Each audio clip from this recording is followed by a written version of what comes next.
Broncos beat the Jets 26-0. I saw a friend of the program, a good friend of mine, Dan Hansis, tweet that the Jets, the problem is that the Jets, it's not that they're bad. No one minds that they're bad. Jets fans don't mind that they're bad. The problem is it's just wildly incompetent week to week, and they are impossible to watch. Like there's nothing you don't so like last year with Burrow or this year with Lawrence. At least you watch it and you think, okay, this could work. You watch the Jets, and it's not exactly Zach Wilson flashes, but you watch the Jets, you're like, this ain't working, man. No, I mean, look at this. Mekhi Becton's down their left tackle. That's an issue. But here's also an issue. Joe Douglas's 2020 draft. Here are the guys. Mekhi Becton out. He's injured. Denzel Mims inactive. Ashton Davis, the safety, 3rd-round pick. Jabari Zuniga doesn't even dress, 3rd-round pick. LaMichael Piron, 4th-round pick, doesn't play. James Morgan, 4th-round pick, quarterback, didn't even make the team. And you can't whiff on pick after pick after pick when you're already a bad team in a division that's historically led by the Patriots, now being dominated by the Bills, and expect to be competitive. So, sure. I mean, this graphic here is so disrespectful. If you're watching on YouTube, youtube.com/pick6, hit the like button, subscribe, and comment in the comments. But yes, could this be a Jets problem? Also, is Sam Darnold just fat Zach Wilson?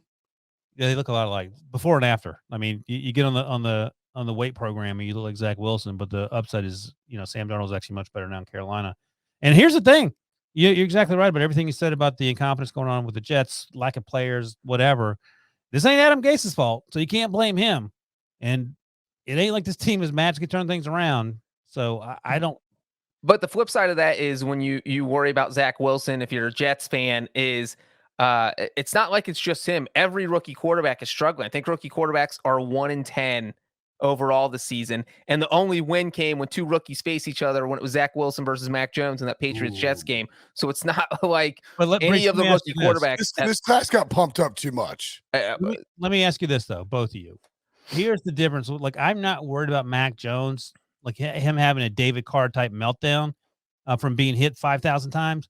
I'm worried about Zach Wilson, like being mentally, like I can't. This is insane how much craziness is going on. Kyle Bowler style. Right.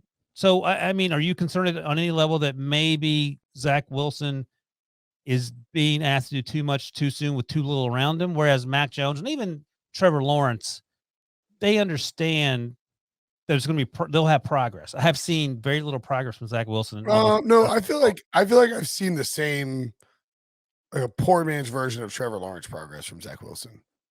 I don't know. What does that mean? He makes these big throws. He makes these throws. It has the skill set. No, I don't doubt that. But the Trevor Lawrence is a lot more around him than Zach Wilson. A lot more what? Like around him, like pass catchers, and that's my point. Like, can you get over the mental hurdle of the way in which you're losing and the lack of success? The type of like the mention, like David Carr probably is doing much better if he were on a much more stable franchise at the time. If to answer your question, yes, the Jets could ruin Zach Wilson. That's what I'm surprising at all. If 3 years from now, Sam Darnold is an above-average quasi-franchise quarterback in Carolina, and Zach Wilson is being traded to the Dolphins, or not the Dolphins, like Steelers, the Steelers. Being traded to the Steelers, so the Jets can draft, like whoever replaces Joe Douglas can draft Michael Jordan 6. Like, do you think that Robert Saleh is surprised at how bad it is? Like, do you think he expected to be this bad this quickly? No. Or you think he's I don't think he's in over his head. I think he's not over his head, but I mean, just how, like, there's very little. He walked into like what Adam Gase left him. It is like you have to clean up after a 3-year-old's birthday party and you're expecting to be bad, but there's like poop on the walls. There is cake everywhere. You have to clean it all up by a bare hand. And then you think it's chocolate cake, but it's actually poop. So, I interviewed Dave Doran for a story after like they had this big draft class. This is NC State related, but the quote he said to me is very stuck with me. He goes, you never know how broken a place is until you actually get there. And like I think Robert Saleh was like, all right, yeah, the Jets are probably screwed up, but we can go in there and fix it. And you Well, get in that's here right, like, yeah. oh man, there's no one on this roster. This team sucks. The owner's breathing down my neck. The GM just had to fire his buddy, who's the old head coach, and they can't score, and the offense isn't working. It's a problem. Yeah. So yeah, we're not spending more time on this. Jets Yeah. are terrible. A lot of Broncos we'll know about. We'll find more about later because they played, as Breech just pointed out, Giants, Jets, Jags.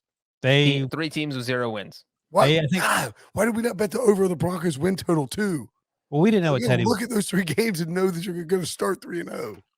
We didn't know what Teddy B was going to be like. But we knew the Jets, Giants, and Jags would suck. Well, we Giants. I was like, oh, maybe this. I could. That's true, me too. And I'm like, I love the Jets for some reason.